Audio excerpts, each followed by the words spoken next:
Maple Hill Estate was a quiet and picturesque neighborhood, its tidy streets bordered by blooming gardens and sleek townhouses. On a cool Saturday morning, Sophie Hayes stepped out of her garage, a broom in hand, feeling the satisfaction of finally owning her dream home. At 40, Sophie, a retired Navy officer, had recently transitioned to civilian life after years of service abroad. Owning this property marked a significant milestone in her life, a reward for years of perseverance. Clad in a simple gray hoodie and jogging pants, her hair tied into a messy bun, Sophie was ready to tidy up her driveway. The faint rumble of a vehicle drew her attention. She turned to see a black and white patrol car cruising slowly down the street before stopping near her curb. She tensed, gripping the broom handle tighter, as she noticed 3 officers inside. Officer Jason Harris, the driver, was a tall, imposing man with a stern expression. Behind his aviator sunglasses, his piercing gaze locked onto Sophie. Well, what do we have here?" he murmured to his partner, Officer Tom Reed. Reed, a burly man with a casual swagger, chuckled as he looked in Sophie's direction. "She looks a little out of place, don't you think?" he said, nudging the younger officer in the back seat, Daniel Price. Price, who was noticeably more nervous and inexperienced, leaned forward. "Maybe she's just cleaning up.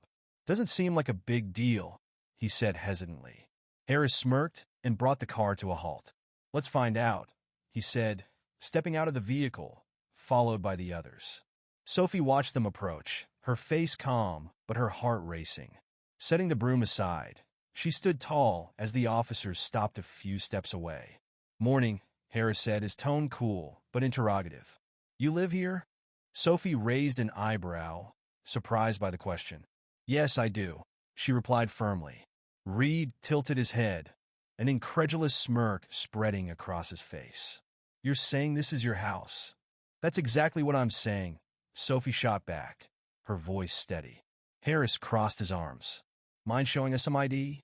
Just to clear things up?" Sophie's posture stiffened. "I'm not obligated to show you anything. This is my property, and I have no reason to prove that to you." Reed took a step closer, his tone condescending. "We've been getting reports about unusual activity in the area. You understand why we need to check things out." "That's funny," Sophie replied, her eyes narrowing. "I've lived here for less than a week, and no one's reported anything to me. Maybe you've got the wrong address." Price shuffled uncomfortably, glancing at his colleagues. "Maybe we should let it go," he suggested softly. Harris ignored him, his voice taking on an edge. "If this really is your place, then you wouldn't mind if we take a quick look around." Sophie folded her arms across her chest, her frustration evident. "Unless you've got a warrant, you're not setting foot inside my house." Harris's face hardened. "Are you sure about that?" he asked, stepping forward, his presence looming. "Very sure," Sophie responded, her tone sharp. "I know my rights. Unless you have legitimate grounds, I suggest you leave." The tension between them hung in the air.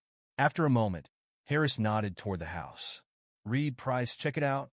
Reed hesitated, glancing at Sophie's determined expression before heading toward the front door with Price in tow. Sophie stayed rooted in place, her unwavering stare fixed on Harris.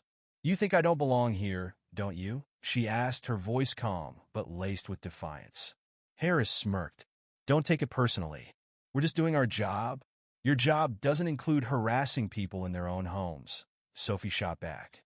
Inside the house, Reed and Price moved cautiously through the halls. The decor was elegant but simple, with a mix of unpacked boxes hinting at recent occupancy. On the living room wall, a series of framed medals, certificates, and photographs caught their attention. In one of the photos, Sophie stood proudly in uniform, shaking hands with the governor during a commendation ceremony. Reed froze, his eyes widening as he realized the mistake they'd made. Price," he muttered, pointing to the wall. "She's military, Navy commander, and she's decorated." Price's face paled. "Oh man," he whispered. "This is bad." Reed sighed, grabbing his radio. "Harris, we got a problem." "Big one." Outside, Harris frowned at the crackling message. "What is it?" "She's a retired Navy commander." Reed's voice came through. "And she's got high-level connections. Harris's confident smirk wavered as he processed the news. Sophie, noticing his hesitation, raised an eyebrow. Something wrong? Officer? Harris ignored her, speaking into his radio. Wrap it up and get out here. Moments later, Reed and Price reappeared, both looking sheepish. Reed avoided eye contact, while Price seemed ready to apologize. Harris turned to them, his jaw tightening. Well, Reed leaned closer, speaking quietly. We need to leave. She's not someone we want to mess with. Harris hesitated, his authority visibly shaken. Sophie stepped forward, her voice cutting through the silence. You've wasted enough of my time. If you don't leave now, I'll be filing a formal complaint. Harris stared at her for a moment before reluctantly nodding. Let's go, he barked to his team. As the officers retreated to their cruiser, Sophie watched them go, her heart still pounding, but her composure unshaken. She had faced far greater challenges in her life, and this was just one more battle she had won. Harris glared at Sophie, his frustration clear. You think your background makes you untouchable? No, Sophie replied, her voice steady. But I know my rights, and you've crossed them. Reed and Price exchanged uneasy glances, their discomfort growing. Let's just leave, Jason, Price muttered nervously. Harris's anger flared. He pulled his weapon, pointing it at Sophie. Sit down. Now. Sophie's heart raced, but her training kept her composed. Slowly raising her hands, she said, drawing a gun on an unarmed homeowner. Bold move, officer. Price stepped forward, panic in his voice. Harris, put the gun down. This is too far. Stay out of it, Price. Harris snapped, gripping the weapon tightly. Sophie didn't flinch. You're losing control, and that's why you're holding that gun. But you've already lost.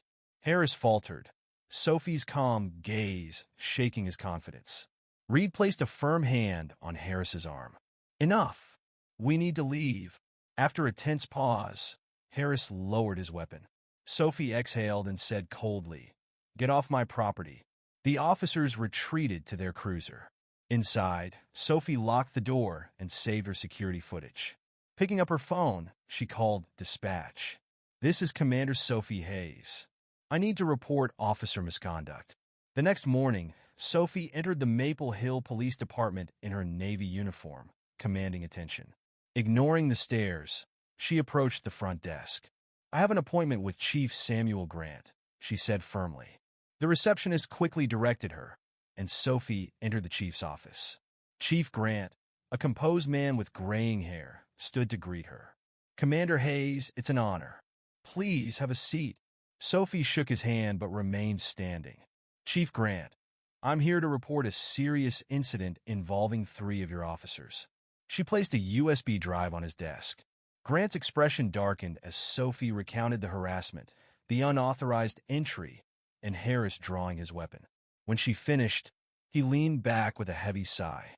Commander Hayes, on behalf of this department, I'm deeply sorry. I'll review the footage and ensure this is handled appropriately. Words aren't enough, Sophie replied firmly. I expect accountability. You have my word, Grant said solemnly. Satisfied but resolute, Sophie turned to leave. Thank you for your service, Grant added. She paused briefly before exiting, focused and determined. By week's end, the department launched an investigation. Harris was suspended, with Reed and Price also under scrutiny. The story gained public attention, sparking outrage over systemic issues. Sophie became a reluctant public figure, using interviews to advocate for accountability and reform. One evening, as Sophie relaxed at home, her phone buzzed with a message from an old Navy friend. Saw you on the news. Proud of you. Let me know if you need backup. Sophie smiled faintly. This wasn't just her fight. It was a stand for justice for everyone who needed a voice.